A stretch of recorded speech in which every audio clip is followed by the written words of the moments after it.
Welcome to Focus. Today I bring you key takeaways from the concluding general elections of the United States. Let me first explain the Electoral College, how it works.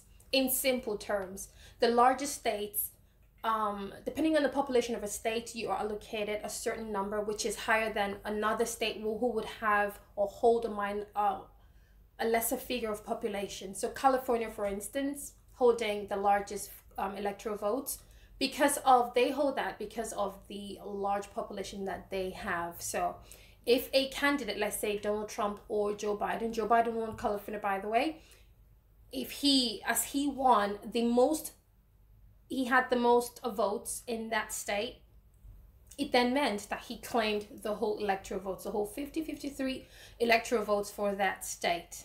Okay.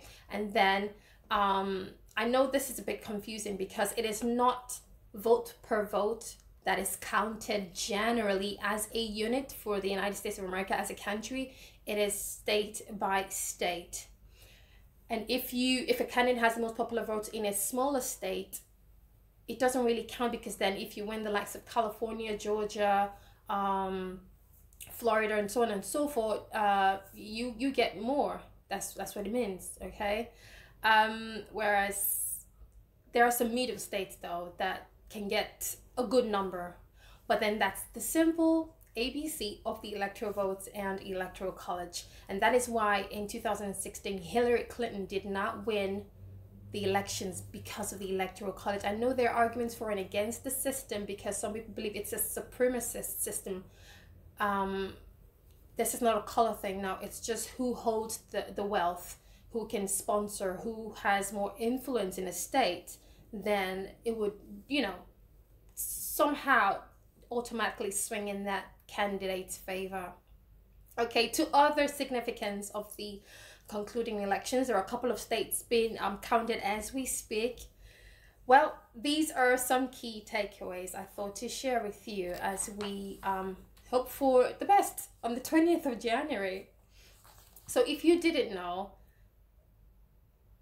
this election had the largest turnout. I need to give you the figures. It had the largest turnout in US history. A record number of Americans turned out to vote in this year's presidential race, and Joe Biden won this election already with over 74.4%. That's over 74.4 million votes. And of course, many votes are still being counted, but I just thought to let you know. And then the total figure of those who voted for who is what even makes it funnier. But before I get there, let me let you know how many people voted in this election. According to the Elect Project, 239 million people were eligible to vote and may have voted, pending the outcome of the total number of votes that will be counted at the end of the day. Hopefully by the end of the week or midweek, we should have all the states in.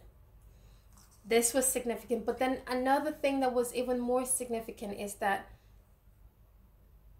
with the ups and downs of the past 4 years, Donald Trump garnered more votes from the white women's group.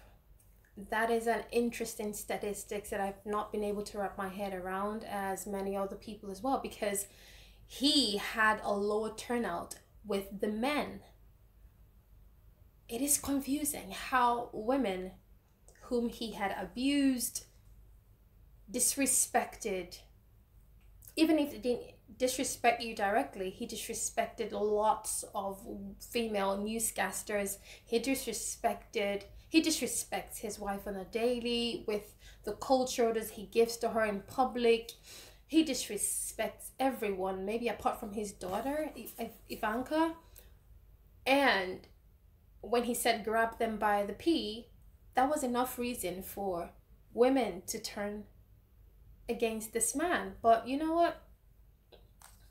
It only goes to show that some people are just not good people. I'm going to quote Carrie Champion here. In her words, if the 72 million, can you believe that 72 million people voted for Donald Trump? Oh, thank God, 74 plus million voted for Joe Biden. Those 72 million people clearly believe in his values, or the ones that he doesn't have, they are with him, they support him. And if you're part of the 72 million people, I will be praying for you. Those are my words, but in Carrie Champion's words, you are racist, because that's exactly the platform that Donald Trump ran on. He never denied the KKK. He never denied these extremist, supremacist groups, white groups, not the black groups, white groups. Now, he never denied any or damned any of their actions. He just stood and waved the question or did not comment as expected. Moving on, there are other statistics I need to give to you before it's 10 minutes. Remember, focus, it's all about 10 minutes of your time, and I present to you some key facts of a social political issue that will affect you and I sometime in the future, or is already affecting us. So the past 4 years has been toxic, not just for the American people, but for the world. Let me explain.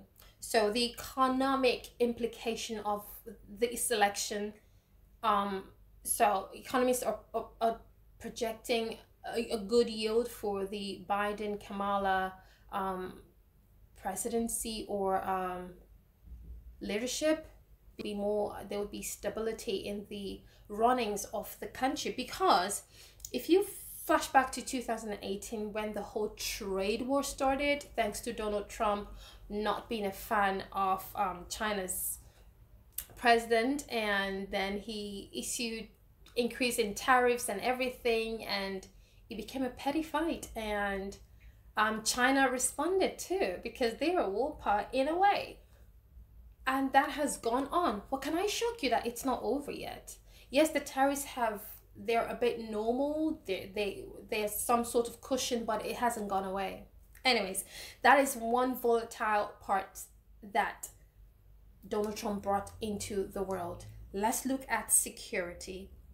So the lack of order, the lack of respect for the law and for the truth. Donald Trump's presidency the past 4 years has been clouded with lies, unfounded words, unfounded statements, blatant false statements, desecrating the office of the president. You laid your hands on the Bible and swore an oath, and then you tweet all sorts. Anyways, security wise, the nuclear weapons testing came under fire because Donald Trump befriended Kim Jong-un, and that is not exactly how the past presidents handled it. Yes, they may not have handled their relationship with him in the best way. You can argue that, but you don't befriend someone that stands for something else, and that's why the 72 million of you who voted for him, God bless you,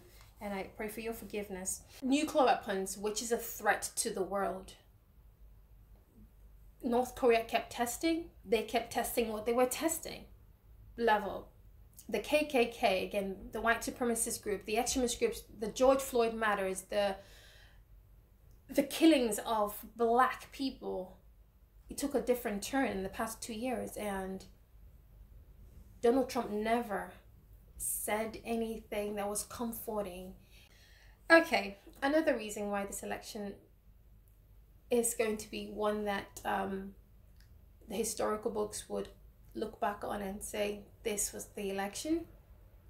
Kamala Harris, the first black woman in the White House, the first Asian American with her Indian roots, and she's the first woman in any form of power, president or vice president. Yes, Hillary Clinton almost did get it last time out, but it didn't work.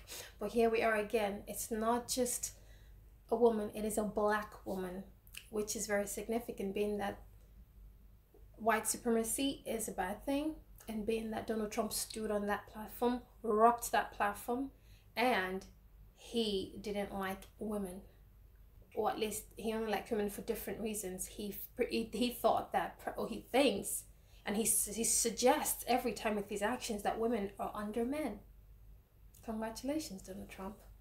I think that's about it. I will see you next time on Focus. In the meantime, do send me emails if you'd like me to touch upon a subject matter that I may have missed.